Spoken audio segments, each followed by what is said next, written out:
कृष्णा, राधे राधे, नमस्कार। बहुत स्वागत है आपका आपके अपने यूट्यूब चैनल आध्यात्मिक टॉक्स में। और मैं विभा मिश्रा हमेशा की तरह ये कामना करती हूँ कि आप सभी पर श्री हरि की कृपा हमेशा बनी रहे। दोस्तों, आज हम बात करेंगे हरियाली तीज की। तो पहले शुभ तिथि बताऊंगी मैं कि किस दिन हरियाली तीज का महोत्सव मनाया जाता है। हरियाली तीज का महोत्सव जो है वो लड्डू गोपाल यदि आपके घर में है तो आप किस तरह से जो है हरियाली तीज उनके साथ मनाइए, यही मेरा आज का विषय है। क्योंकि हमारे श्रीधाम वृंदावन में इसको हिंडोला उत्सव भी कहा जाता है और हमारे बाके बिहारी जी जो है उस दिन झूले पे विराजमान होते हैं। तो आप भी अपने लड्डू गोपाल जी के साथ अपने घर में हिंडोला उत्सव किस तरह से मनाएं, उनको किस तरह से कौन सी पोशाक पहनाएं, कौन सा उनको विशेष तौर से जो भोग लगता है वो भोग लगाएं, इसके बारे में हम इस वीडियो में बात करेंगे। तो यदि आप चैनल पर पहली बार है तो प्लीज़ चैनल को आप सब्सक्राइब कीजिएगा और वीडियो और जानकारी पसंद आए तो आप उसे लाइक भी कीजिएगा और शेयर कीजिएगा और हमेशा की तरह कमेंट में आप राधे राधे लिखते रहिए। तो वीडियो को शुरू करते हैं समय को ना गंवाते हुए। तो बात करते हैं हिंडोला उत्सव की, हरियाली तीज की। हरियाली तीज का जो तिथि है वो 18 अगस्त को रात 8:20 से शुरू होकर 19 अगस्त रात 9:33 तक रहेगी। तो जो उदया तिथि में महोत्सव है वो 19 अगस्त को हरियाली तीज का महोत्सव मनाया जाएगा। हम सभी बहनें जानते हैं जो हरियाली तीज का महोत्सव होता है वो माता शिव और माता पार्वती और शिव को समर्पित होता है।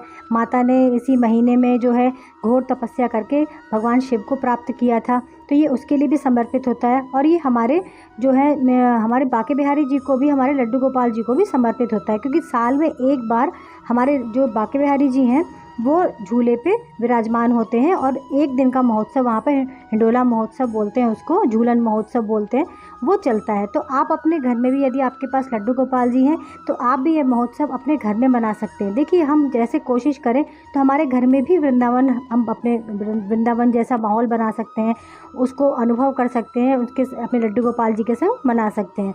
तो क्या करना है आपको, उस दिन आपको जो है, यदि आपके पास झूला नहीं है तो आप हरियाली तीज वाले दिन अपने लड्डू गोपाल जी के लिए झूला ले आइए, नहीं तो घर में कोई व्यवस्था करके आप बनाइए। मेरे पास तो मेरे लड्डू गोपाल जी का झूला है तो मैं उस दिन उसको निकालती हूँ, नहीं तो कोई व्यवस्था करके मेरे हॉल में मैं छोटी रस्सी के सहारे, पटले के सहारे एक झूला बनाती हूँ, उसे फूलों और पत्तों से सजाती हूँ और उसमें अपने लड्डू गोपाल जी को विराजमान करती हूँ। देखिए, वृंदावन में तो जो बाके बिहारी जी एक दिन का महोत्सव होता है, झूलन महोत्सव, और वो पूरे दिन चलता है। कहीं कहीं पे चैतन्य महाप्रभु के जो भक्त हैं उनके यहाँ 13 दिन का ये महोत्सव चलता है, कोई कोई अपने घर में 5 दिन का ये महोत्सव करता है। वैसे ये महोत्सव आप राधा अष्टमी तक भी कर सकते हैं, अपने लड्डू गोपाल जी को झूले में हरियाली तीज से लेकर और राधा अष्टमी तक विराजमान करते हैं। बहुत लोग इसको सावन में महीने में अपने लड्डू गोपाल जी को सिंहासन में ना बैठाकर झूले में बिठाते हैं। यदि आपकी इच्छा ऐसी है तो आप हरियाली तीज के दिन झूला लाकर और उसमें अपने लड्डू गोपाल जी को विराजमान करें। अब मैं आपको बताती हूँ कि उस दिन करना क्या है। जैसे जिस प्रकार आप उनकी सेवा देते हैं उसी प्रकार उनको स्नान करवाइए। हो सके तो हरियाली तीज के दिन आप भी हरे कपड़े, क्योंकि हरियाली तीज का मतलब ही है हरी चीज़ से जुड़ना। भगवान शिव हमारे प्रकृति से जुड़े हुए हैं, तो जो भी हरी चीज़ें हैं उनकी अति प्रिय हैं। तो हम अपने लड्डू गोपाल जी को हरे रंग की पोशाक धारण कराते हैं। यदि हो सके तो आप नई पोशाक लाएं, अगर नहीं है तो आप पुरानी भी धारण करवा सकते हैं। तो उनका श्रृंगार कीजिए, हो सके तो सुंदर श्रृंगार कीजिए, उनका स्पेशल जो कुछ भी है। उसके बाद जो है, ये तो वस्त्र की बात होगी, नए हैं तो नए, पुराने हैं तो पुराने, आप उन्हें हरे रंग के पहनाइए, स्वयं भी हरे रंग के वस्त्र धारण कीजिए। उसके बाद भोग में क्या लड्डू गोपाल जी को लगाया जाता है विशेष तौर पर। देखिए, उस दिन जो है सावन की तीज के दिन, हरियाली तीज के दिन घेवड़ का और जो है फैनी होती है वो मुख्य रूप से जो है भोग होती है लड्डू गोपाल जी की। तो इसका भोग आप ज़रूर और ज़रूर लगाइए। इसके बगैर और जो भी आप उसके साथ में भोग लगाते हैं वो आप लगा सकते हैं, लेकिन इन 2 चीज़ों का भोग आपको उस दिन उन्हें ज़रूर लगाना चाहिए। इसी चीज़ का भोग लड्डू गोपाल जी और को लगाया जाता है और हमारे बिहारी जी को भी इसी चीज़ का भोग उस दिन लगाया जाता है। तो इस तरह से आप उनको उसमें विराजमान करिए, उनको हरी पोशाक पहनाइए। और हमेशा याद रखिए, जब आप लड्डू गोपाल जी को झूले में बिठाते हैं तो यदि आपके पास 2 लड्डू गोपाल जी हैं तो एक का स्वरूप आप राधा रानी का मानिए, क्योंकि हमारे बिहारी जी भी जो है वो राधा कृष्ण का स्वरूप है।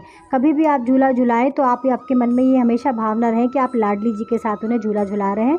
यदि आपके पास राधा कृष्ण की कोई और विग्रह है तो उसको भी झूले में रख दीजिए और लड्डू गोपाल जी भी रख दीजिए और उस हिसाब से आप उनको झूला झुलाइए, सब परिवार समेत झुलाइए और उनको लाड लडाइए। तो इस प्रकार आप झूलन महोत्सव अपने घर में भी मना सकते हैं। तो दोस्तों, अगर जानकारी आपको पसंद आई है प्लीज़ आप चैनल को सब्सक्राइब कीजिएगा और वीडियो को लाइक करना बिल्कुल भी मत भूलिएगा। सभी को राधे राधे, जय श्री कृष्ण।